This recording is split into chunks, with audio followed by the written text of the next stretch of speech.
tempatnya Pak Danang Jenggleng. Kita tokoh-tokoh organik pada ngumpul. Ada Pak Bayu, ada Mas Tunjung, ada Pak Pri, Pak Jenggleng, semuanya ngumpul nih. Acara apa ini sebenarnya kok pada ngumpul di sini semua tempat-tempat Jenggleng nih? Kita sudah ada Pak Bayu. Mungkin dulu dari Pak Bayu dulu atau Pak Jenggleng dulu, ini acara apa Pak Jenggleng sebenarnya? Kok pada ngumpul di sini semua nih? Ya ini acara mendadak Mas. Ya.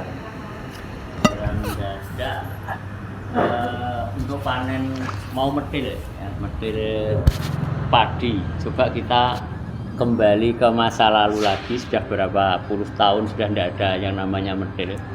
Untuk daerah sini dulu medil itu ramai sekali. Jadi sekarang mumpung ini kita tanam organik dan besok mau panen, hari ini kita coba medil. Ini istilah medil itu dari mana? Kalau orang dulu kan selain medil itu ada apa tuh namanya panen. Ini kita belum medil itu dari mana maksudnya? Medil itu kan basa Jawa, istilahnya metik. Jadi mau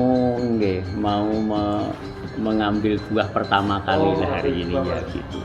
Pakai organiknya Pak Bayu. Ya betul, dengan mencoba pupuk yang baru dibuat ini, mudah-mudahan ini solusi bagi para petani kita yang selama ini agak sulit untuk mendapatkan pupuk. Dan ternyata di sana ya nanti sama-sama kita lihat di sawah saja. Nah, di sana ada Pak Bayu sendiri. Monggo Pak Bayu. Ini yang tunjuk aja atau yang ritualnya Mas. Nyantai aja, ngobrol nyantai. Sing Jawani. Lah ya anak-anak muda kok ini kok. Ini acara sing regem sangat, jadi saya diundang sama kemarin Pak Bayu, ternyata Mbah Jenggleng sendiri itu kenal pas waktu lewat sama Mbah Lurah itu, Mbah Lurah Mbah Paimo. Wah, regeng nih, jadi ada konsep yang saya angkat tentang kebangkitan Nusantara itu implementasinya adalah merdi bumi. Nah, merdi bumi itu kembali kepada pola organik. Itu yang diterjemahkan oleh orang-orang yang ada di seluruh Nusantara. Nah, selama ini kita mencari yang organik itu masih bersifat manual. Manual yang dulu itu enak wit sing kados sari terus ditebai godhong juar. Itu kan saya amati dari mbah-mbah, tapi justru ketika kenalan oleh Pak Bayu, lah ini sing saged jelasnya secara ilmiah, sainsnya dapat, justru arti dari merdi bumi itu adalah organik. Nah, organik itu tiang saat ini ngertine produk. Wah, ini luwih larang. Iki padahal organik niku pola. Oke, tiang saat ini gerah sakit niku mergo mboten balik ten organik.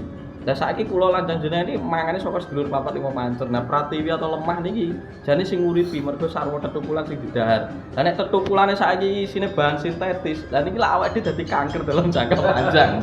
Lah niki jadi pola merdi bumi niku kembali kepada ajaran leluhur kita sing konsepnya nyelaras dengan alam. Nggih ngoten Pak Dalang. Untuk meyakinkan ke masyarakat yang sekarang pakai pupuk kimia, kamu ya, bukan ya, pakai kimia.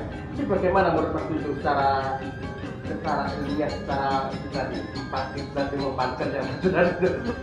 Gini, saya ilmiah kula lan panjenengan ini kan ora pernah lepas kalau sedulur papat angin geni iki srengenge ngeten iki lemah terus banyu niku logis niku ilmiah. Ora perlu ngomong nyembah Gusti Allah bendina iki jane gumantung centelan nyedot owo. Lah sakniki nek owone isine kandungane polusi udara, isine wong gegeran iku mergo polusi udarane wis memadat. Lah lemah sing dipangan pun iki kadare mung racun kabeh. Lah sakniki umpamane jenengan pengen ngurusi pari, niku mboten fokus ten pari. Ya kudu lemahe srengenge ngene. Lah lemah iki kudu lemah sehat. Lah nek lemah mboten sehat fokus ning pari. Nek dikei serabuk kimia niku dalam jangka panjang niki ngentekne terus sebenarnya. Kimia itu kecanduan seperti orang ngedrak pil narkoba. Jadi lemah niki digawe ngedrak. Lah sakniki tiyang niku akhirnya ngedrak kecanduan. Dan itu pokoknya saat ini diwehi 1 ton gitu. Itu panen berikutnya kudu 2 ton, 3 ton, itu bikin kecanduan. Sementara organik itu sebenarnya tidak itu. Lah niki sing kula jelasne, organik itu pola, bukan sekedar produk, pola. Jadi pola kembali kepada siklus ekosistem alam yang ilmiah, yang natural. Lah saat ini digawe-gawe gitu. Dan iki lorone tiyang sakniki ora usah ngomong, nun sewu ora usah ngomong dinaris Gusti Allah, sing garisne awake dhewe niki. Mergo mbak rabuk kimia, micinisasi. Dan niku ketika masuk ning njero awak terus dadi apa? Ngoten lho. Iku tidak dikenali oleh tubuh. Tubuh lebih mengenal 4 natural itu sedulur papat. Yang meaningnya hari ini jenengan saged jenengan perjotos sama mboten angin lemah niki nguripi awake dhewe. Ora perlu ini wujud nyata, makanya diarani di bumi, prakteknya kasus nyata.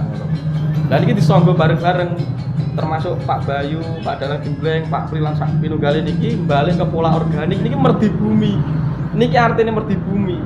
Lah kebetulan di rituali medil. Niku ritual medil, niku ngajak wong bareng-bareng musyawarah, gotong royong. Mergo masyarakat itu kedai gotong royong. Kula lan panjenengan disangga irung, kuping, mripat itu dadi siji ning awak. Beda-beda ning duwe fungsi dhewe. Lah niki dikepung dadi siji, diwujudne medhil. Ritual niki akhirnya ngajak ngewehi pendidikan edukasi. Ket jaman biyen niku pun ngoten niku. Niku ora perlu universitas kaya saiki. Ya sakniki niki universitasnya medhil, niku universitas. Universitas untuk ngajari kumpulan Karang Taruna, wong rewang. Sakniki kan mboten enten. Lah sakniki ini sekolah yang organik. Lah mengke kula sanjung ten Pak Pri, nek ten Gurdo niku Pak Pri enten acara gitu manekungan wayah bulan purnama sidi, tapi kok nek dijelaske oh merdi bumi, tapi organik sing diajarke gitu loh. Mboten jual produk, ini mengajak kembali menyembuhkan bumi. Dengan arti menyembuhkan diri kita juga. Lah nek dinten iki penyakit niku enten ya, ulahe manungsa niki mboten organik. Untuk meyakinkan bagaimana ya niku pelan diuji coba. Kula pun sanjang hari ini kula lan panjenengan iki kena sisane post kolonial syndrome. Dadi wis kena sisa-sisane penjajah dididik. Nek iki gak bener ajarane leluhur iki gak bener. Kuwi ajarane terlalu kuno. Kuwi ajarane animisme dinamisme. Mboten iki ke praktek ilmiah untuk menyehatkan hidup kita. Kembali ke organik. Cara gadaya monggo Pak Bayu iki. Monggo Pak Bayu. Mungkin dimakan panen sekali ini ya Pak Dalang yang dimakan Pak Bayu nggih. Iya. Yang perdana. Monggo Pak Bayu konseptornya. Langsung betul. Di konseptornya ini. Konseptor monggo Pak Bayu. Kedap tak ngemet norin.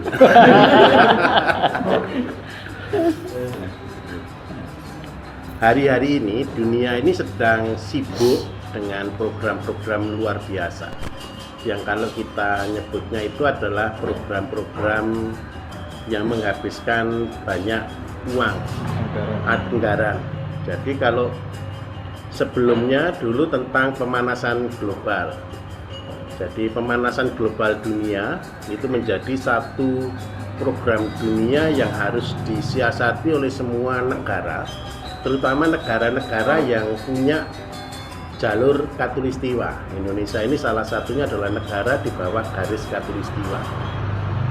Kemudian yang kedua, ternyata dengan pemanasan global ini belum selesai juga. Akhirnya di negara-negara tropis sekarang dibuatkan lagi satu program yang lebih gila lagi oleh dunia, oleh PBB, yaitu low carbon. Low carbon itu adalah bagaimana mencegah terjadinya efek rumah kaca yang akan bukan hanya menyebabkan pemanasan global, tapi menyebabkan radiasi yang luar biasa terhadap manusia, yang menyebabkan munculnya penyakit-penyakit baru yang tidak terkontrol. Nah, ini kebetulan dengan orang-orang Jawa asli kita lagi kumpul ini, dan saya akan masuk dari satu sisi. Peradaban dunia yang dulu dimiliki bangsa kita, bangsa Indonesia, yang tanda kutip yang paling besar adalah memang dari Jawa Dwipo sendiri. Memiliki beberapa konsep tentang tadi sedulur papat limo pancer, kemudian juga tentang satu kesatuan, satu manunggaling, manusia dengan alam, dengan semua ciptaan. Kemudian yang ketiga adalah satu konsep kebersamaan. Sebenarnya ini adalah konsep yang mulia, yang luar biasa, yang sangat istimewa di dunia ini. Tetapi kita mengingat baik-baik, Indonesia 350 tahun dijajah oleh kolonial waktu itu, yang diserang cuma satu kata, yaitu persatuan. Makanya Indonesia bisa ditaklukkan dengan satu konsep divide et impera, pecah belah. Nah, konsep inilah yang akhirnya merusak bangsa kita sehingga kita menjadi kalah. seandainya pada waktu itu kita tetap berpegang teguh kepada persatuan, maka sebenarnya tidak ada katanya Indonesia akan kalah.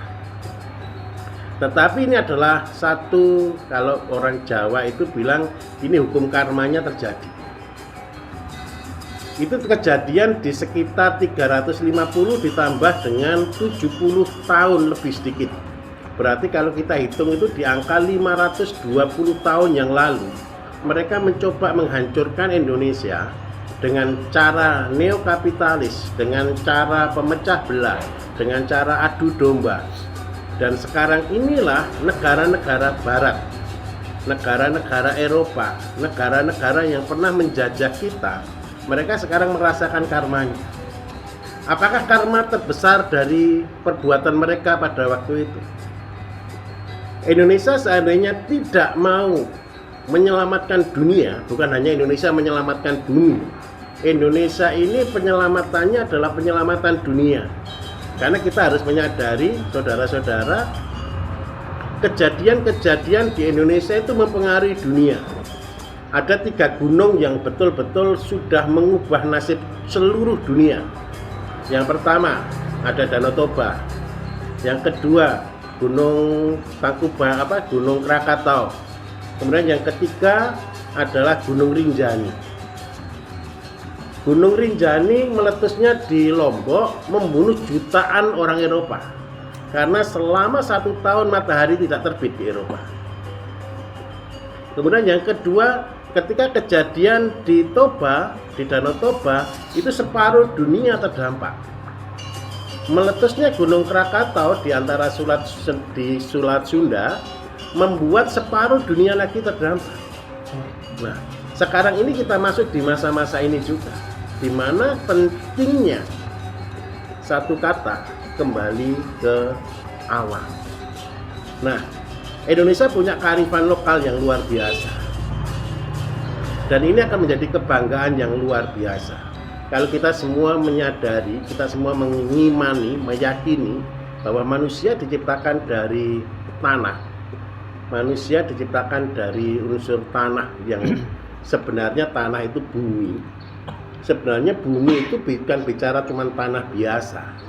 Tanah itu adalah satu kumpulan. Di situ bukan tanah liat yang cuma tanah lempung yang tidak ada isinya. Tanah lempung ini adalah berisi tentang jutaan macam mikroba, mungkin miliaran macam, yang berisi tentang jutaan macam enzim, jutaan macam mineral yang terkandung dari bumi. Karena itu sebenarnya kalau kita nyebutnya ini adalah titi mongso, waktunya kejayaan Nusantara, ini kita betul-betul bangga di sini. Kenapa kita harus bangga? Saya secara pribadi, ini hak saya secara pribadi, saya harus ngomong. Tanah tersubur di dunia itu adalah di Indonesia. Ini hak saya. Kalau ada yang komentar salah, silakan. Tapi kan kita secara manusia kita boleh berbicara seperti itu. Alasannya kenapa kok begitu? Seluruh obat itu adanya di jalur Katulistiwa. Seluruh tanah yang sempurna adanya di jalur Katulistiwa. Seluruh vitamin, mineral ada itu di jalur Katulistiwa. Dan karena ini Indonesia adalah satu-satunya negara yang mataharinya full sepanjang 365 hari. Sepanjang tahun tidak pernah berhenti mataharinya. Berarti tanah kita punya sesuatu yang luar biasa. Kalau dulu bangsa kita dirusak, sekarang semua negara akan memperebutkan Indonesia. Memperebutkannya ada 2. Kalau tidak bisa dijajah, mereka akan dikuasai dengan cara yang berbeda. Karena itu saya mengajak seluruh rekan-rekan, terutama petani semua, ayo kita bangga jadi bangsa Indonesia. Yang kedua, sudah waktunya seluruh petani ini bangga dengan pekerjaannya. Kenapa kok saya katakan kita harus bangga dengan pekerjaan kita? Karena saudara-saudara semua yang memiliki kekuatan. Kalau seandainya di Jawa itu punya pusaka. Pusaka kita itu sebenarnya apa? Pusaka kita ini pusaka yang luar biasa. Pusaka kita yang dari bumi. Ini menyembuhkan bangsa-bangsa. Menyembuhkan bangsa-bangsa itu bukan berarti ini jadi obat yang menyembuhkan suatu penyakit biasa, bukan. Tapi suatu makanan yang menjadi obat yang bisa mencegah munculnya penyakit-penyakit. Semua manusia kapitalis berusaha untuk merusak bumi. Ini bisnis yang paling jahat, mereka membuat satu penyakit dan membuat obatnya. Itu adalah bisnis yang paling jahat. Tetapi ingatlah, Indonesia ini kan percaya dengan adanya hukum karma, cakra mandilingan. Nah, Indonesia ini kan percaya dengan cakra mandilingan, roda itu akan terus berputar. Siapa yang nandur dia akan pasti menuai karena kita masih di bumi. Nah, sekarang inilah waktunya. Tadi dikatakan oleh Mas Tunjung, organik. Kata organik itu sebenarnya adalah hidup. Organik itu dari satu kata, yaitu hidup yang tidak pernah berhenti. Kalau bahasa yang lain nyebutnya kata dinamis, yang jadi akhirnya jadi dinamik. Dinamis itu adalah berputar terus menerus. Itu adalah siklus alam yang membuat bumi sebenarnya bisa rejuvenated. Saya pernah membuat satu kata rejuvenated dengan satu profesor dari Norwegia waktu itu sekitar tahun 2014. Ketika saya mengantarkan ponakannya Pak B.J. Habibie, kita berbicara tentang satu kata rejuvenated yang akhirnya oleh orang-orang kedokteran mereka melarikannya ke stem cell. Stem cell itu adalah pemulihan kembali. Tetapi sebenarnya rejuvenated itu dimulai dari mana? Rejuvenated itu adalah dimulai ketika kita bisa mengkonsumsi satu makanan yang mengandung enzim-enzim pangkal yang tanda kutip yang sudah kembali kepada aslinya seperti manusia dulu diciptakan.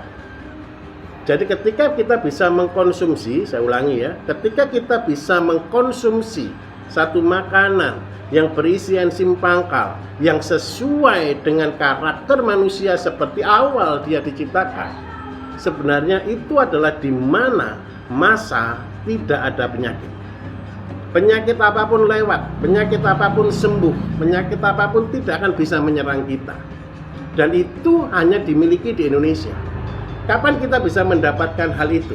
Yang pertama, ketika kita bisa memulihkan kembali tanah, kembali seperti aslinya. Karena apa? Begini, di dalam tanah sendiri ada berjuta-juta mikroba yang bisa mengolah sesuatu yang berbeda-beda. Seperti satu bangunan rumah, ada batu, ada bata, ada pasir, ada semen, ada kayu, ada macam-macam. Yang kalau kita tarik mundur juga ada bermacam-macam lagi isinya.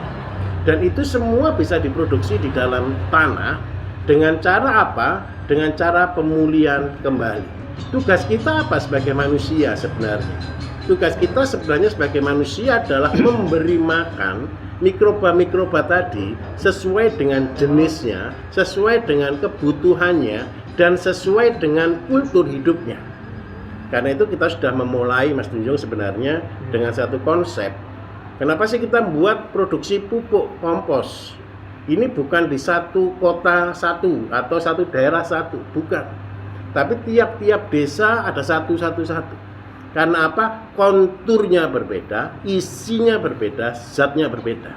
Kemudian yang kedua, untuk melawan penyakit-penyakit suatu daerah, ada satu kata-kata yang selalu saya pegang. Obat itu tidak akan pernah lebih dari 1 kilo dari rumah kita sebenarnya. Jadi kalau yang mengatakan obat itu ada di puncak gunung, itu kan orang Tiongkok yang bilang. Obat itu harus sulit carinya, itu kan maaf ya, dukun yang bilang. Biar belinya mahal. Padahal hukumnya obat itu di mana? Di sekeliling rumah kita. 1 kilo ya syaratnya. Maksimal 1 kilo dari tempat kita. 1 kilo itu kenapa 1 kilo? Orang kalau sakit dia maksimal jalan cuma 1 kilo. Kemudian yang kedua, obat itu adalah ada di sekeliling kita yang di mana kita hidup. Jadi kalau orang Indonesia cocoknya obat ya di Indonesia. Karena itu kita jangan pernah salah. Sekarang ini herbal-herbal dari luar negeri mulai masuk ke Indonesia. Bahkan minta maaf, ada satu perusahaan baru yang akan dibangun di daerah Toba sana. Saya tidak perlu menyebut pemiliknya siapa. menjadi riset herbal dunia. Sebelum produk itu jadi, saya katakan sekarang hari ini saya katakan produk yang cocok untuk Indonesia adalah herbal dari Indonesia, tidak bisa didatangkan dari luar ke Indonesia. Karena itu masyarakat Indonesia harus sadar, kita punya semuanya, bangsa kita kaya di sini.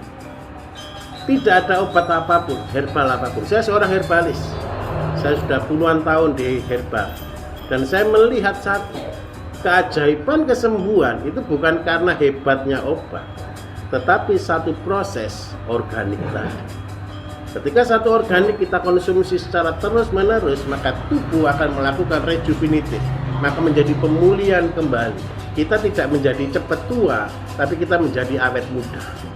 Kita tidak menjadi tambah penyakit, tapi kita menjadi lebih sehat. Itu dulu Mas, mungkin Mas Tunjung mau usul sesuatu dulu. Harus. Ini Pak Bayu ini luar biasa, jadi berani menggagas tentang pola organik yang menginternalisasi lagi kearifan lokal dengan gaya pemahaman dari dunia global. Saya setuju bahwa tadi jenengan punya pendapat bahwa Indonesia itu adalah negara yang paling subur. Saya juga setuju, karena seluruh barisan gunung berapi itu berhenti di Indonesia, Nusantara. Maka leluhur kita menjadikan gunung itu sebagai pusat kosmologi Mandara, dijadikan tempat-tempat sakral. Karena untuk menerjemahkan bahwa dengan adanya gunung berbaris, gunung berapi, kita menjadi subur makmur. Terus kita berdiri di atas ring of fire, cincin api aktif. Maka selalu membuat kita berani mendirikan surga di atas kawah Chandra di muka. Sebenarnya kan ini sangat organik, menunggu gunung meledos untuk apa? Untuk penyuburan. Tapi nyatanya Pak Bayu, seperti di Candi Liangan, candi-candi kita, itu sekali ada gunung berapi meletus itu jarang korban. Berarti leluhur kita tuh canggih, dengan Pranoto Mongso dan Primbon itu bisa mendeteksi siklus. Tapi ini juga untuk kesuburan, tidak menganggap bencana alam itu sebagai penderitaan, tapi tantangan baru untuk mengalami pembaharuan. Ada rejuvenasi yang tadi dikenalkan Pak Bayu, dalam kosakata Jawa saya namanya punarbawa atau nitis.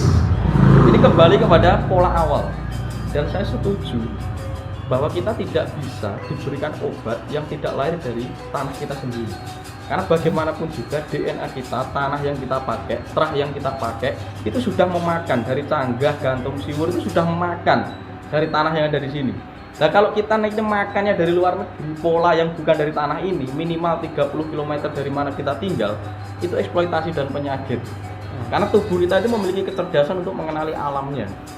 Maka organik itu meaningnya adalah kembali ke Nusantara, kembali kepada peradaban agraria, agraris, selain meaningnya maritim, kembali kepada siklus perhitungan nanti seperti Mbah Dugleng ini, ada metil itu kan berarti Pranoto Mongso. Kita punya kalender itu tidak hanya sekedar kalender penanggalan angka tahun, menandakan kejayaan, tapi bukti peradaban bahwa kita tuh waskito, selalu mampu mendeteksi siklus alam. Ini juga pola organik. Dan hari ini kewaskitaan ini hilang. Terus ini yang mungkin jenengan nanti yang saya butuhkan adalah pola-pola kembali kepada memindsetkan masyarakat. Kalau saya melakukan pendekatan dengan pendekatan kearifan lokal, tapi perlahan-lahan ternyata tradisi yang saya gali dari tradisi Jawa itu sumbernya adalah kecerdasan bangsa itu ketika menganalisa dan mengamati niteni siklus di sekitarnya. Dan ini pola organik sangat. Dan kita ditawarkan obat yang bukan dibikin di tanah kita, ya jelas itu pembunuhan dalam jangka panjang. Nah, hari ini mungkin saya juga bersyukur nek cara niki disebut kolo pegat, kolo bendu, kolo tido. Hari ini kolo tido terakhir kali juga. Itu mesti ramalannya Jowo itu di era sekarang. Aku meyakini itu. Karena banyak orang sing pun mulai tangi gitu, tangeh lamun itu karena sudah banyak penyakit atau dia mencari solusi. Padahal solusinya ada di depan dia. Yang artinya hanya kembali kepada pola-pola sehat dengan alam, hubungan diperbarui dengan pola organik. Ini justru bukan hanya oral dan retorika, ini justru implementasi. Dan ini bukti panen semoga jadi contoh ya Pak. Dan kemarin ada saya mengirim organik dikirim sama istri saya ke rekan-rekan saya yang ada di Jakarta Tapu, dia beda, ini merasakan keunggulannya berasnya atau ya berarti ini rindu, tubuhnya tuh rindu pola baru. Pola yang baru yang sebenarnya pola lama. Ngerti Pak Bayu? Pak Dugleng mungkin acara nanti jam berapa? Ya kalau ini sudah selesai ke sana Kok bisa. Sudah di sana. Mungkin sebelum ini acara mungkin pandangan secara umum dari tokoh masyarakat Jakarta mungkin ada tanggapan sebentar aja mungkin buat pemirsa nanti buat organiknya Pak Bayu ini secara umumnya bagaimana? Jakarta mungkin secara garis besarnya organik ini bagaimana seperti Anda? Sebagai yang tokoh masyarakat, petani komplit ini Mas Ranto, monggo. Ya, terima kasih terlebih dahulu semuanya. Jadi ini menurut saya pemikiran yang nanti akan membuat perubahan yang sangat dahsyat, perubahan yang dahsyat di petani kita khususnya. Dan selama ini kalau saya mewakili petani ini, boleh dikatakan petani itu sudah mripate picek kupinge budek dengan semua istilah, dengan semua apa yang diutarakan itu sudah mripate picek kupinge budek dengan yang selama ini kita laksanakan oleh petani. Dan ini alhamdulillah dengan programnya Pak Bayu ini mudah-mudahan ini nanti betul-betul membuka mata petani, membuka telinga petani sehingga betul-betul bisa mengikuti sehingga terjadi perubahan yang sangat dahsyat menjadi petani yang mandiri. Dan ini betul-betul petani dilibatkan ya baru kali ini mungkin dilibatkan bagaimana yang sudah dilaksanakan dari Pak Bayu dan teman-teman ini masalah organik ini, sehingga kita betul tahu bagaimana prosesnya, bagaimana hasilnya ini nanti akan kita nikmati, kita lihat bersama-sama. Ini mudah-mudahan petani-petani yang lain juga akan terbuka matanya, terbuka telinganya untuk membuat perubahan di lingkungan kita yang sangat dahsyat nanti.